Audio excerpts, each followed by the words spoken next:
কাজ করি। রবি ভাই আছে। আর কি বলছে, স্বামী দিদি আমার ব্লু তুলে নিয়েছো কেন? হ্যাঁ, স্বামী দিদি সবার ব্লু তুলে নিয়েছিল। আজকে আমি যাওয়াতে আবার আমাদেরকে সবাইকে ব্লু দিয়ে দিয়েছে তো। আরে আমি সবার ব্লু নিয়ে নিয়েছি।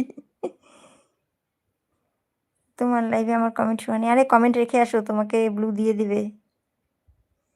ও স্বামীদি সবার ব্লু কি তুলে নেব নাকি গো? তাই? সবার ব্লু তুলে নিতে হবে? জানি না তোমাদের মনি চ্যানেল তোমাদের। দিদি হাসছে। আদি দাদা ভাই এখনও ঘুমায়নি, হাত তুলেই যাচ্ছে। অনিতা কারণী আমার শর্ট ভিডিওয়ে কমেন্ট করো। দিদি আমি কত কমেন্ট করলাম, একটা কমেন্ট দেখতে পেলে না? আমার বয়ফ্রেন্ড আমার ব্লু তুলে নিয়েছে। হ্যাঁ, প্রিয় দিদিও তুলে নিয়েছে তো। সবাই কচু পোড়া অনিতা দিদি।